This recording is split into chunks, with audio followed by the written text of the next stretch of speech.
Good morning, and thank you for attending the Meridian NetSuite Partner Spotlight Series. Today we are featuring Blue Ridge, and we will get started here in just one moment.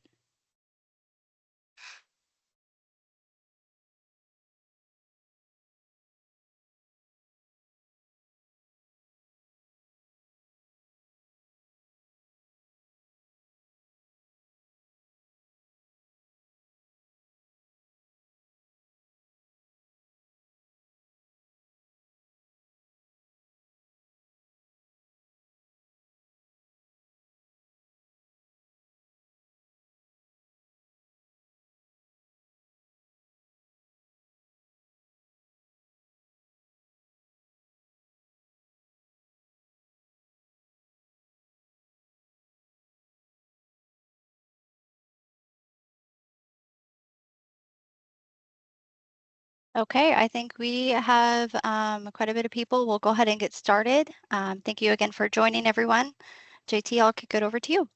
Yeah, sure. Thanks, Jenny. Good morning, everyone. Really appreciate everyone being here today for Meridian's Spotlight Series webinar. This webinar is part of Meridian's continued Spotlight series where we highlight one of our key partners that helps us bring NetSuite to market. Today, we are excited to feature Blue Ridge, a supply chain planning solution provider, helping empower businesses with precise forecasting, optimized inventory, and seamless adoption through expert coaching, leading to increased sales, reduced costs, higher service levels, and much more. They'll be sharing insights into how Blue Ridge and Meridian can help make your supply chain invincible through forecasting models, optimization, replenishment, event and promotion management, forward buy analysis, and much more. Now, a little background on Meridian before we get started. As a certified NetSuite solution partner, we specialize in selling, implementing, and providing ongoing managed services support for current and aspiring NetSuite users. Our team also handles business development, process consulting, and full implementation services. In addition to NetSuite, we work with various partner solutions like Blue Ridge, helping to extend or modify business processes as NetSuite evolves. Our Meridian team holds level 4 certifications with Celigo, enabling us to deliver enhanced flexibility in integrating and automating your workflows. NetSuite is powerful, but no system can do everything, which is why we spotlight our partners like Blue Ridge that complement and enhance its capabilities. Today, we're excited to have the team from Blue Ridge with us, a valuable partner in helping optimize and streamline your organization's processes within the system. And with that, I'd like to hand it over to Brian and Kyle to share more. Thanks so much, JT. I've also, like JT said, I've also got Brian today with me with Blue Ridge. He's going to help support with any questions that come up that might be a little bit more specific to some of the NetSuite side of things. I'm not as familiar with that. I'm going to be speaking about Blue Ridge to y'all. My name, like JT said, my name's Kyle. I am on the product team here at Blue Ridge, and excited to talk to y'all about what exactly we have to offer in our solution and how it complements NetSuite as an ERP. Okay, so before we really dive into the details, I have just a quick legal disclaimer. I'm going to just kind of give you a moment to read over this, give everybody about, I don't know, 10 to 15 seconds to read any details in this legal disclaimer you might be concerned about. And then we'll go ahead and move forward with the presentation.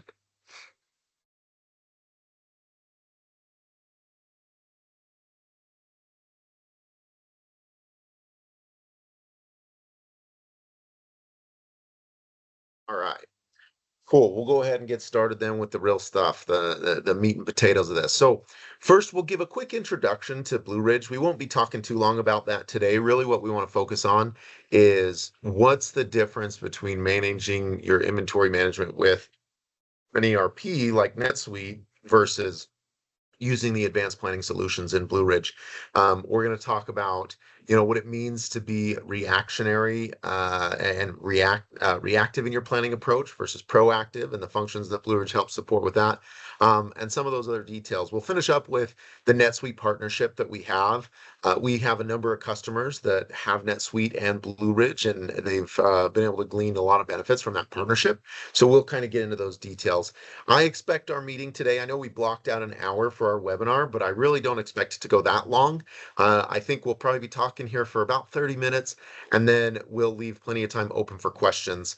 But thank you so much for being here. We're excited to be able to share some of the details on our product with you, and let's go with that. Let's go ahead and get into it. So to start, Blue Ridge is we're a supply chain planning solution provider. Now, what does that mean, and how does that work in relation to NetSuite? So we consider ourselves, or a lot of folks will call us, what's called a bolt-on software. In other words, we don't replace your ERP.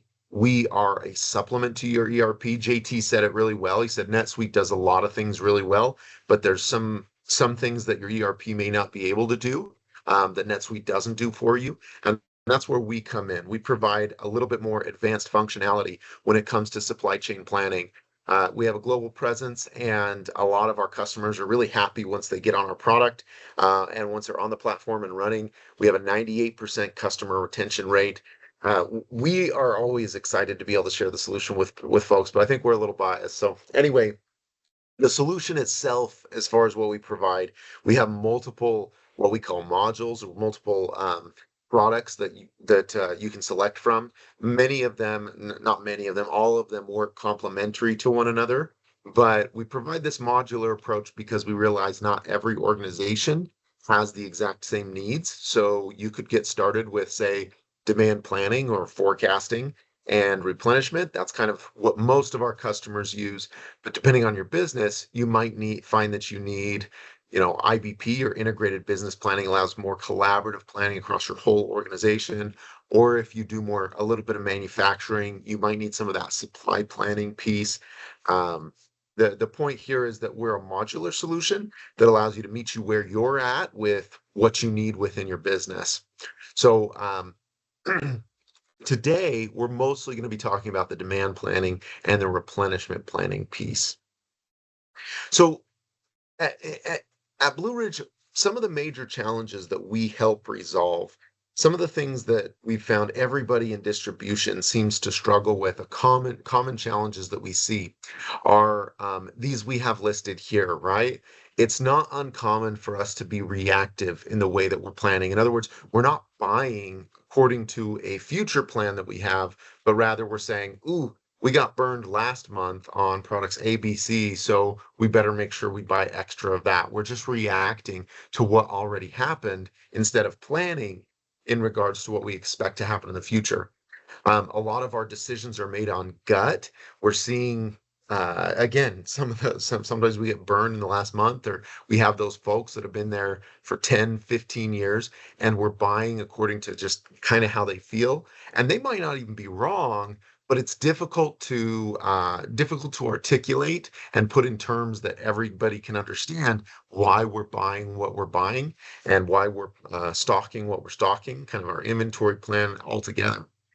Poor safety stock strategy, what we're talking about there is basically deciding to either have flat safety stock for all of our products, or trying to decide how that safety stock should apply. In some of our products, we have way too much safety stock on, so our inventory is really high. And other products, maybe we don't have enough, and so we're running out of the stuff that our customers really lean on and need. And then buying on a scheduled basis and exception management. I'm not going to dig into the details of all of these, but as I share some of these, I'm sure some of you felt a little bit of twinge of pain as I talked about these, because these are common challenges, and we find that most folks in distribution, if it's not, multiple of these items, at least one of these are some of the challenges that you face. And these are the solutions that we really focus on in our side of the business to solve. Now, as far as the way we view the supply chain, the supply chain is bigger than just what's happening in your own distribution network, right? In our own networks, we plan, we'll source something, supplier makes it, it's delivered, and then it gets to our end customer. But really, it's bigger than that. There's a lot more to our supply chain, because your suppliers have an end of the supply chain, and so do your customers. And something we do at Blue Ridge is we take all your data from your ERP, and by pushing it into our system, one of the things we're trying to do is really create transparency for you across your full supply chain so that you can communicate better with your customers and so that you can communicate with your suppliers what the demand in the supply chain is. Something that I've found kind of interesting about distribution is that even though our part of the job in distribution is getting the product where it needs to go, meaning we don't make the product and we don't use the product, but we're the ones that move the product, right? But we're also the ones that are expected to know how much product is going to be used. Our customers expect us to stock enough, even though they don't always even know exactly how much they're going to use. They just expect us to always have it, right? And our suppliers expect us to know how much we're going to be giving to the customers and how much they should be producing, and they base their production plans sometimes based on information we share with them. So we become a really critical part of this supply chain process because there's a lot of expectations placed on us. It's more than just moving the product. As a distributor, that there's a lot on our shoulders. So that's something that we realize at Blue Ridge, and what we're trying to do is kind of unlock your ability to be that hero in the supply chain, to understand the demand across the board using some of our solutions. So as far as our NetSuite partnership, like I said before, we have a lot of different customers, over 45 customers using NetSuite and Blue Ridge together. We are a preferred supply chain planning partner for NetSuite. We provide a really great solution, and it works pretty seamlessly. So anyway, let's go ahead and get started then. Here's some main feature comparisons of your ERP, NetSuite, and Blue Ridge. And we make this comparison not to try to compete, because we're not necessarily competitors, but mostly to illustrate the purpose of each system. So your ERP, NetSuite, it's going to be handling a lot of things like your accounts payable, accounts receivable, data management, order management, a lot of that operational side of things, and data housing. So your data is stored in NetSuite. But then what happens when you have Blue Ridge is now you add all these new features that you weren't able to use before, that weren't available to you before, including some things like event planning, exception management, best fit forecasting, right? And we don't have time to go over all the details of every one of these benefits. If you want to learn more about any specific detail that we don't talk about here, feel free to reach out. We're always happy to have a conversation. But today I want to just focus on three main features or three primary features that we really excel at here at Blue Ridge. Those are going to be the best fit forecasting. We'll talk a little bit about that. We're going to also talk about the cost of service, and then the building to MOQs. We'll kind of walk through each one individually. But the first one, we're going to talk about best fit forecasting with seasonality. Now, what this actually means, best fit forecasting.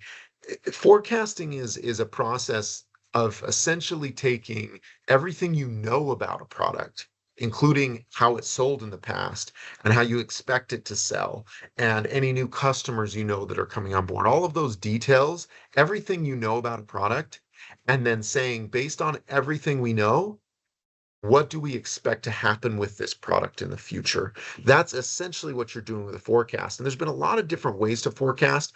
At Blue Ridge, we have quite a few different forecast models. Here's just an example here. You can see there's about 3 years of demand history data. This particular product, you can tell there's some strong seasonality happening between the months of about August and March. You can see the product really jumps up, whereas in some of those summer months, there's almost no product movement. So something our forecast engine does really well is it uses multiple models to be able to forecast. Now, what do I mean by that? Well, what happens is we first ingest your data. So we take that data, like I said, from NetSuite. That data is in NetSuite, comes over to Blue Ridge. What we'll do is we'll first cleanse it. So we take that data, kind of clean it up a little bit. Basically, if there's anomalies in the data, we'll kind of smooth those out. If there's big gaps in data, we'll try to understand where those gaps are coming from. And what happens is we try to determine which forecast model will be the very best for the product that we're looking at. So if we're looking at product A at your, your main distribution center and the demand there, then we'll say, okay, based on the history, how has product A performed? And which of our 10, because we use roughly 10, I think on that other screen it's at 13 actually, but we use about 13 different forecasting models, and which model is applied depends on the actual demand of the product. So we'll actually look at the demand pattern and ask, is this product seasonal? Is there intermittent demand in this product? The answers to all of those questions will point us to the proper forecasting model. Once the right forecasting model is applied, once the right forecasting model is selected, we'll go ahead and apply it. Sometimes that means there's seasonality. Sometimes that means there's not. It just kind of depends on what the product demand looks like. But here's the great thing about the forecast engine is we're applying this all the time. So after this has been applied, we have an output of our forecast, and then time after time, month after month, we're reforecasting. As we get new demand data, we're creating a new forecast. And if a product's demand pattern changes, the model will change. So a different model could be used if it makes sense as the product moves forward. So the big thing I want to point out here is that we're using a lot of advanced technology. Some of these things that you hear, the buzzwords, right? The AI and machine learning, that kind of stuff. We're using these advanced technologies to ensure that your forecast methods are never antiquated, always up to date, and we're always using the best forecast model for each product. So that's the first benefit, or the first function that I wanted to talk about. The next one is building to minimum order. The MOQs is minimum order quantities. Okay, or we call them in our software brackets. Basically, those limits that you have on orders, we all know about them. Our suppliers are going to come in and say, "Hey, you need to buy at least $10,000 minimum when you place an order with me," or you are going to be paying a lot in freight, or maybe they won't let you order at all, right? So we have these minimums put in place, constraints put on us by our supplier. Sometimes that makes it a little bit difficult to manage our orders. Blue Ridge makes this process really, really simple. We have a function in our system. It's actually one of the primary functions of our replenishment module. It's called automatic order building. It builds your orders for you based on your very accurate forecasts. But how it does that with these minimums, and I'll just give you a kind of a general example here. Let's say our need here is 100 units of whatever, right? If we need 100 units of, I don't know, we'll say 100 units of maybe an HVAC unit. So if I need 100 units of that, if I have a minimum that needs to be met from my supplier, Blue Ridge, I can put that minimum in the Blue Ridge system, and Blue Ridge will build my order quantity to that minimum as needed. But that's not the only constraint that may be placed on us. There may be other times that say you have an order maximum, like you're filling a truck and you don't want to go above that truckload for whatever reason, because that's going to cause some issues with your freight. Well, even if your need is this high, it will build your order up to the maximum. And at that point, I might need to place an additional order, get another truck going in order to get my product here. But it won't build the single order above your maximum.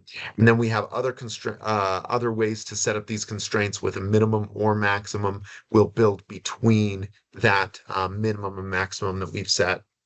So the piece here that I want to point out is that we are flexible. This is just a small, tiny piece of how that order build works and how it's created, but we are flexible, and we're able to implement using a lot of different dynamic solutions, this being just one of them. Here's an example of an order build or an order bracket. We're just looking at the order header right now. So we see the totals for, in this case, our need was about 12,000 units. after our bracket was applied, which in this case was a minimum of 14,600. So our bracket was applied, and we now have 14,681. Now there are more variables at play. That's why we're not just hitting 14,600. There's more details that we would need to see if we dug into the order. Things like the supplier may require you to order in pallet quantities or in layer quantities, things like that. That's why we're seeing not exactly that bracket, but pretty close to it. And then our final total, which without getting into the nitty-gritty details, our final total just shows us what adjustments may have been manually made after Blue Ridge calculated an order for us. But my point is now we have transparency into how much product did we actually need to meet our customers' demand? How much product did we have to buy in order to meet our suppliers' demands? And then what did we end up placing on the order? So we have insight into our numbers across the supply chain, being able to see what our need is, what our adjustments were, makes your orders building so much easier, makes it a really simple solution. Now, the last thing we're going to talk about, and this is one of my favorites, is our cost of service module or our cost of service tool. Now, when we say cost of service, what I'm talking about is the cost, because anytime we want to provide a service to a customer, whenever we're giving them additional benefits or we're providing more to our, and I'm talking about our customers, at the bottom of the distribution, the end customers buying our products. When we decide to provide that service, it's going to cost us. It's going to come at an additional cost. And that's not necessarily bad. That's what they're paying for, right? That's what the customers pay for. But there is a cost of service. And with Blue Ridge, we can go through and calculate that. It starts with your item stratification. So this is something that a lot of you are probably at least a little bit familiar with, ranking your products, A items, B items, C items, and D items. If you're not familiar with what this is, I like to give just a really short example that illustrates the concept well. If you think about McDonald's has lots of products on their menu, but not all of their products have the same value to McDonald's or even to the customer. Think about it as far as, French fries. French fries are going to be an A item because if you go to McDonald's, they better not be out of French fries, right? Every customer wants French fries, and that's just expected. Whereas, say, something like honey mustard, it's on their menu, but not every customer is going to ask for it. And even if you're out of it, it doesn't affect your meal that much. So that's probably going to fit more in the D category. Well, our cost of service analysis tool starts with this item stratification process. And we give you the ability to rank your products almost automatically. There are more nuances and details to this. So if you have questions, we'd love to have them come through, and we can respond to some of those questions here at the end. But kind of to summarize it, we allow you to rank your products both by volume, so how much they're moving, basically how many turns are you getting on those products, those really high volume products. But that's not the most important, or that is a critical piece, but it's not the only part that's important. The other piece is your profits, right? If you have some products that are very high profit, they may be considered high items or A items simply because they have so much value to you and your business. Okay. So we allow some automatic item stratification to happen here based on your volumes and profits, but we don't stop there. Then what we do is we say, okay, based on your rankings, A, B, C, D, we want to be able to answer some of the questions like, what is my expected cost if I want a 92% service level goal or fill rate goal? 92%, 95%, 98%. What if if I'm reaching for a goal of 99%, what will be the cost of that? And the reason why we say what's the cost of that is because in order to avoid outages, what we have to do is we have to have safety stock, right? We know that if we're expecting to sell, or maybe our forecast is to sell 100 next month, we know that we're not going to sell exactly 100. We might sell 90, we might sell 110, we might sell 130, right? There's variability that happens there. And because of that variability, we're choosing to carry a little bit of extra inventory. That's our safety stock. Well, if money was no object, we could carry as much we could carry unlimited safety stock. If money and space was not an issue, we could carry unlimited and we'd have 100% fill rate, right? We'd never run out of anything. But we know that's not the case. Our resources are limited and we want to be as efficient as possible. So we need to make sure that we're being strategic here. Well, what our cost of service analysis tool does is it allows you to be able to determine if I have a fill rate goal of 92%, that means I'm going to be carrying, this much safety stock. If I have a service goal of 98%, well, that's going to increase my safety stock to here. And now we want to answer the question, how much will that actually cost me? On top of that, we may be asking ourselves, what's the difference if maybe I have a different service level goal for my A items versus my D items? So not only are we saying how much does it cost, but how much will it cost if we're using a diversified strategy according to our item ranking? This next screenshot gives you a little bit more idea of what I'm talking about here. So in this one example, what we're saying is we have A, B, C, and D items, right? The current service level goals, 99, 98, 97, and 95. So we're able to change our service level goal based on how important the product is, which makes sense, right? For French fries, for McDonald's, we want to be carrying more safety stock because we cannot run out. Versus our honey mustard, we may not want to spend that precious capital that we have. We don't want to use those resources to fill our warehouse with honey mustard because we're a little bit more okay with running out, right? But not only do we have the ability to rank our products this way, but now we can also come in here and say, let's simulate if our service level goal was 99 versus 98 at the A level, 97 or 96. And then the outcome is we see what is, and there's a lot of numbers here. Some of these we really don't need to look at or talk about today, but the big thing I want to draw your attention to is this safety stock investment.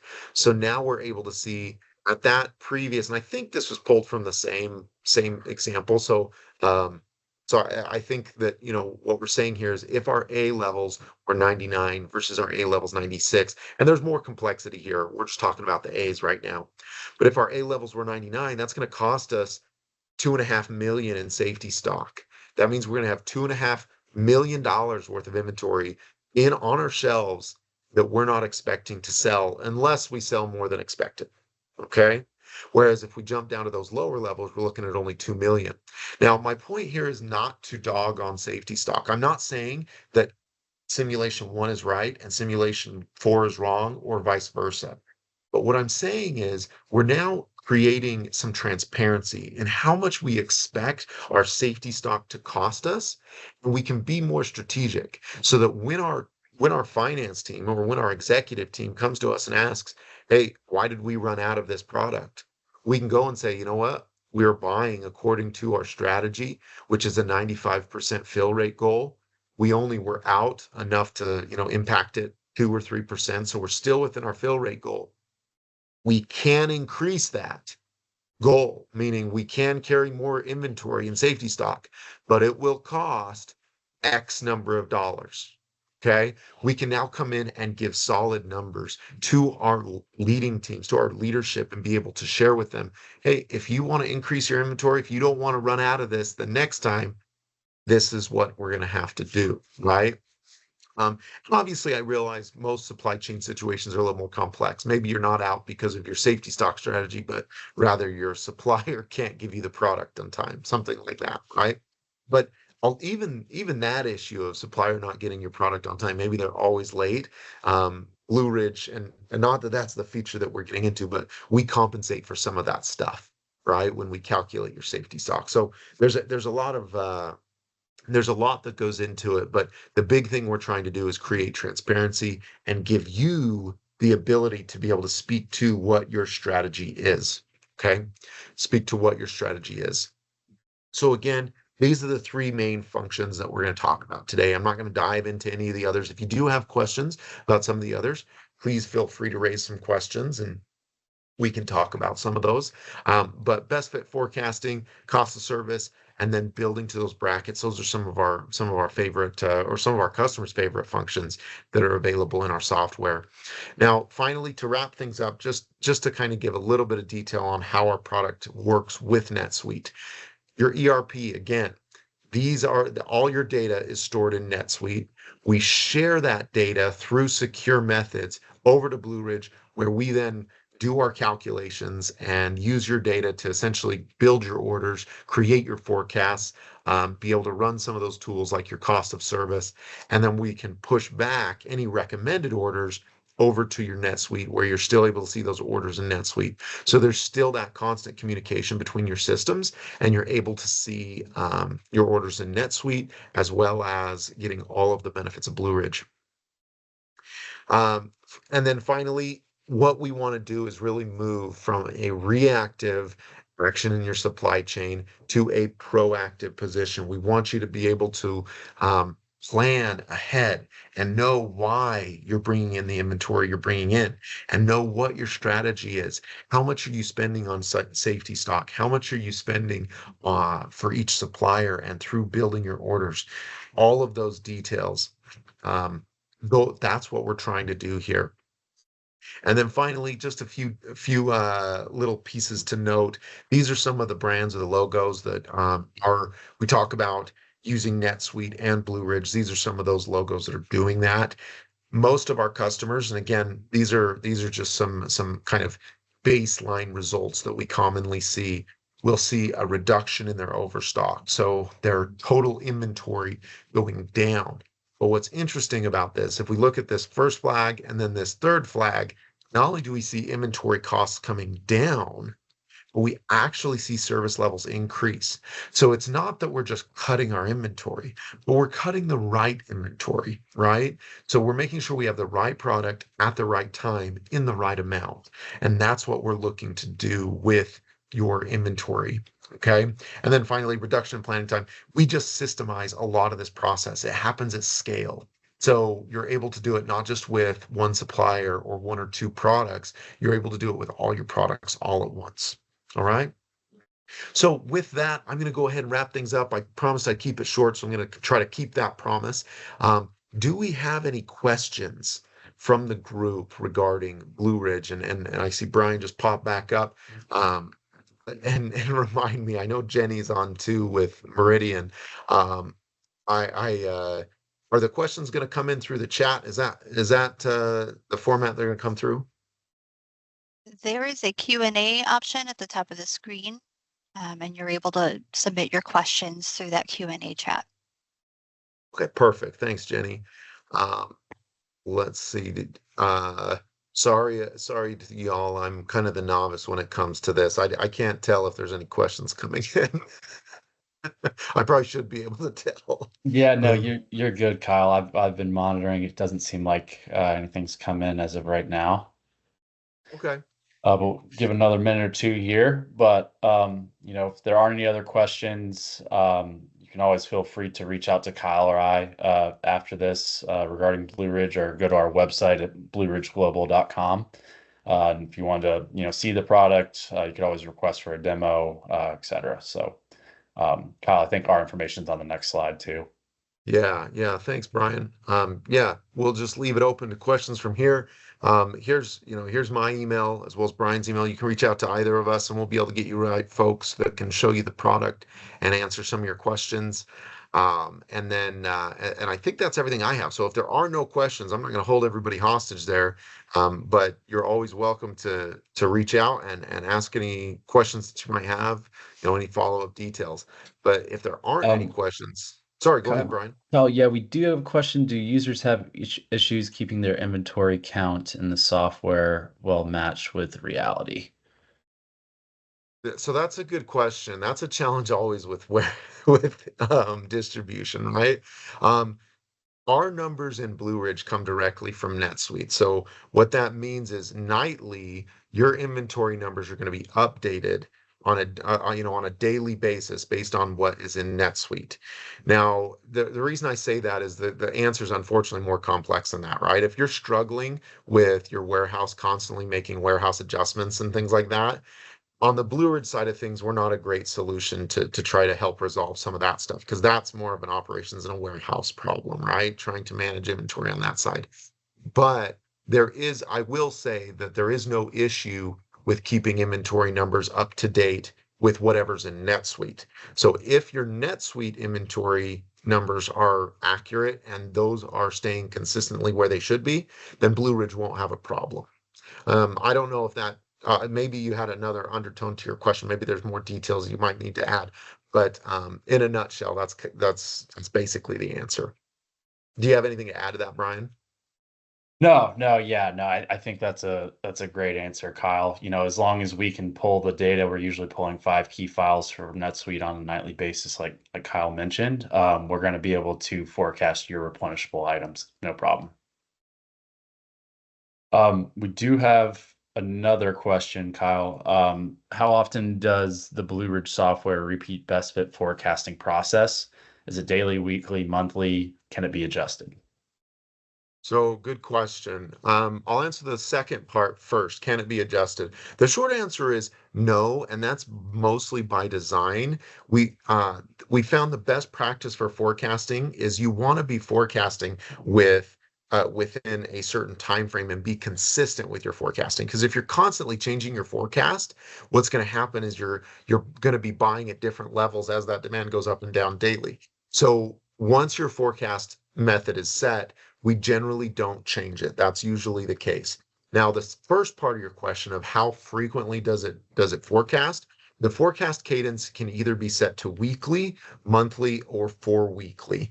And the cadence that you use is usually based on the recommendation of one of our experts once you start implementing our software. We don't usually use a weekly forecast model unless the goods you sell are perishable. So if you sell food, a lot of times, or a beverage or something like that, something with a shorter shelf life, we'll go with a weekly forecast. But usually we go with a monthly or 4-weekly forecast. Across all the hundreds of customers we've had, we've shown that that's going to be the best practice and going to give you the most accurate forecast and the most efficient replenishment processes. Great. Another question, Kyle. Do you have inventory balancing between multiple warehouses? Example, we stock the same item across multiple warehouses and maybe overstocked in one location and understocked in another. Yes, the short answer is yes, we do.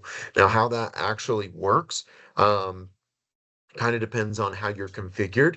But yes, we do. Where you have multiple locations, we have a tool called multi-echelon inventory optimization, which means we balance your inventory across your distribution network rather than just location by location. Now, we can do it location by location. If that's how you want to manage things, we can do that. But we also have the dynamic ability to be able to balance your inventory across your full distribution network so that, and there are some nuances there. We'd have to learn more about your situation to make sure that, we could deliver on that. But the short answer is yes, we do that. Yeah, Kyle. And I think Israel, who just asked that question, is asking about our overstock transfer capabilities, which is we absolutely do. Just to add to your answer, yes, we have that on our dashboard. When you first log in, there's a option on our exception base that says overstock transfer. So that's definitely a thing. And then, like Kyle mentioned, we have another transfer module for that hub and spoke network from your hub down to your spoke locations. Yeah. Thanks, Brian. Yep. And then Israel again, are you able to import customer forecasts to compare against what Blue Ridge is forecasting? Yes. Not with the baseline. So I'm going to jump back some slides. I'll come back, don't worry, but I'm going to jump back almost to the very beginning. Oh man, struggling there. So I mentioned, Israel, that we at the very beginning that we have a bunch of different modules, right?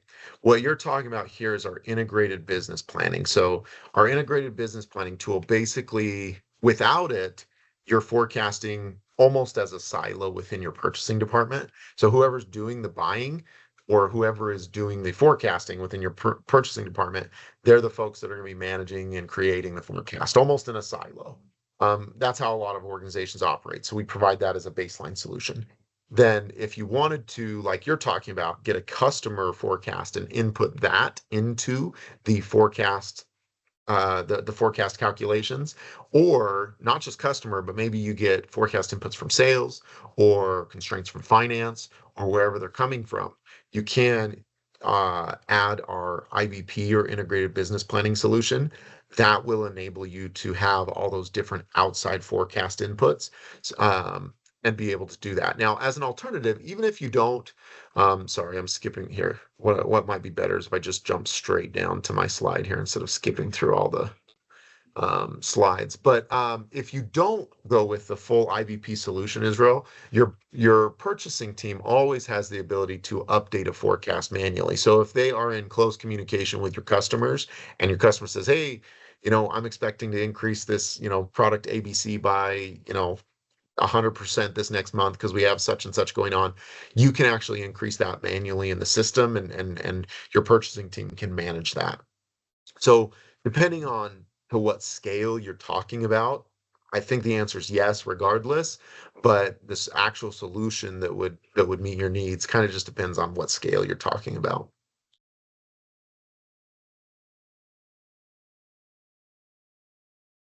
Any other questions coming in there, Brian? Yeah. One other one. When building an order, will it consider overstock elsewhere and not order because it sees the overstock? So these are really great questions, and it's not that I don't have an answer, but sometimes the way your system's configured is going to change the answer to this question. Is why I hesitate to just say yes or no, because it's yes and no. By default, it won't necessarily say, "Hey, there's overstock in this other location, don't buy it." But if you go and let's say, for example, you have two warehouses, A and B, right? And you have more inventory in B than you need, and for a product that A needs. Well, what will happen is Blue Ridge will create two orders. It's going to create an order for a transfer from B to A, and then it's also going to create an order to your supplier. Now, if you go through and make that transfer happen from B to A, what will happen is your Blue Ridge will recognize that additional inventory is coming from B, and we no longer need to buy it from our supplier. So there's your yes, right? It will compensate for that. However, if you just don't make that transfer happen, then Blue Ridge is going to say, hey, we need this product, and you will be bringing it in from your supplier, right? So we would still recommend. Now, there's a little bit of nuance there, right, on what your processes will be internally. But that's why the answer is kind of a yes and no. It will accommodate whatever your process is, I guess, is the best answer there. Yep, that overstock transfer option again, I think is what could be the fix there, Jeff, for sure. Yeah. Any other questions, guys? Kyle, I haven't seen anything else come in. Seems like we still got the crowd here, but we'll give you guys another minute or two to ask any further questions. Hopefully, we've answered the questions that you guys have asked, and given you guys an answer you're looking for here. So let me know if there's anything else. Yeah. Thanks, Brian. And like we've said it before, right? Feel free to reach out. We'd love to do a demo for you.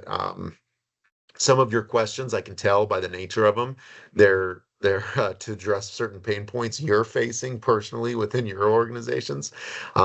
If you have a conversation with us and give us a chance to share a little bit of a demo, we can certainly talk more nuanced circumstances, and we can certainly speak more to your individual situation. So please feel free, to reach out to us and get something like that set up, because we'd love to be able to speak more to your specific circumstances and your particular industry, your distribution network, kind of all the details.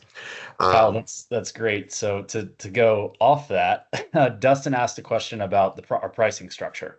I can field that one. Dustin, like Kyle was just saying, that's why we like to talk to you before.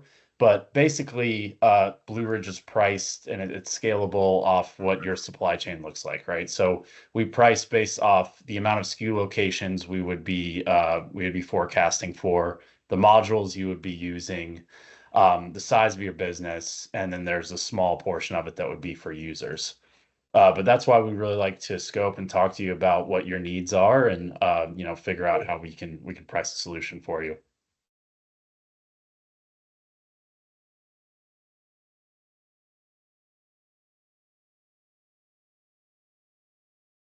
I got another question here. Boy, you guys are good, man. I feel Yeah, like they're coming in. I love it. For inventory classifications, ABC, etc., is there something that is handled dynamically by Blue Ridge where we input parameters to use for A item, B items, etc., or do they need to be defined manually on the NetSuite side? good question. So a lot of it happens so our classification, there's a couple different things that you can different ways this can be applied. So the first is by profit and volume, right? And you can actually choose to do it by volume or by profit alone. There's some a little bit of options there, but we'll just assume here we're going profit and volume. In addition to that, you can also choose to classify by group. Oftentimes what happens is if you run this classification across your whole inventory, sometimes we run into a problem where I'll use an HVAC distributor as an example, because I was just talking to a couple HVAC distributors last week about this same problem. Well, they happen to sell fasteners, right? Nuts, bolts, all your little fasteners, hardware, all of that stuff. It sells it with very little profit margin. That's something that a lot of distributors, they just have on hand, because if I sell my HVAC units, I have to have my fasteners on hand. I have to make sure I have them for my customers. So they're valuable to the business, critical to the business. But as far as across the scheme of things, the individual product doesn't have a lot of value. So if you run the categorization, you will end up with those all being D items, and you're not stocking enough of them, right? Or you end up with some challenges. Or as an alternative, maybe they all end up as A items because they're really high volume, because they're so small, you're selling them in hundreds of, thousands of units at a time. So as a result, the system thinks your most important products are your nuts and bolts, which may not be true. So to fix that, you can actually categorize across products. So you say, okay, for all my fasteners, I want you to run ABC analysis for all the fasteners. And then for all of my cooling products, run ABC for that. Then all my heating products, run ABC for that, right? Another example with food, I was in food distribution actually before I was working at Blue Ridge. And we did our ABC analysis, ABC across all of our frozen products, then ABC across all of our proteins, fresh proteins, then ABC across all of our produce, so that like items were being compared, and it wasn't just focusing on a certain element of our business. So you're able to categorize a little bit like that. Brian, I'm sorry, I started talking about the feature and now I'm off track. Did I miss something in the question there? No, I think you covered it well. I mean, yeah, I think it's just we can definitely help you determine it, but it's going to depend on, we usually use it when we're looking at price and velocity of how the item moves. Yeah. But Yeah. however, we can customize it to however your needs need to be. Yeah. Oh, and one thing I forgot to mention when you started talking, Brian, I remembered was manual, right? Like you may have some products that a good example is I had a customer who their customer had a product that was just critical to their business, and as the distributor, they required the distributor to carry it.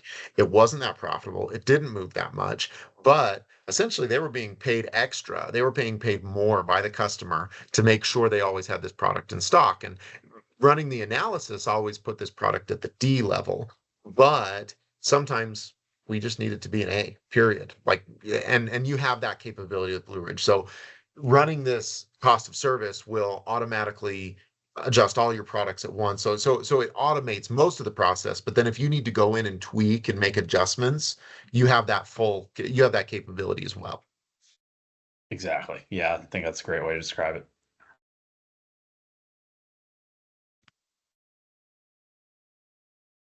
Well, I don't see any other questions. Again, we can give you guys another minute or two. I see most people are still in here, but yeah, we'll give you another second, and if not, then we can hop.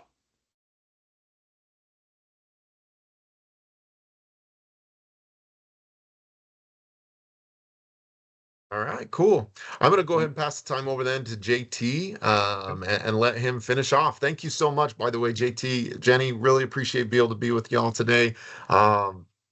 Thanks again. It's fun. It's fun sharing details about our products. Thank you. Yeah, absolutely. Great job fielding all those questions. And thank you to everyone who participated. We love to see the back and forth, right?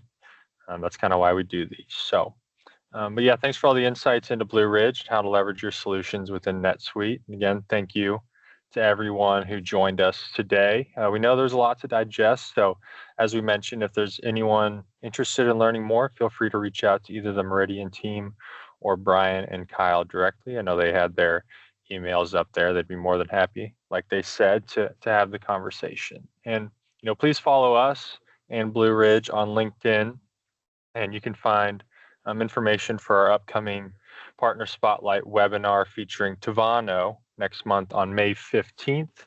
And there will be a recording and a blog summary from today's webinar that will be shared on LinkedIn in the following days as well. So if you don't mind bumping me to the next slide here, I think that'd be the last one. Yep, there's my information there. So if you'd like to explore more about Meridian's NetSuite practice or get in touch with any of our partners, please visit our website or give me a shout here directly, whatever's easiest. Always happy to have the conversation and connect. So again, wanted to thank Brian, Kyle, the rest of the Blue Ridge team that did some work on this webinar behind the scenes for the comprehensive overview, and wanted to thank you all again for attending today. We look forward to seeing you at our next webinar and hope you all have a great rest of your day. Thanks. Thanks, everybody. Have a good one.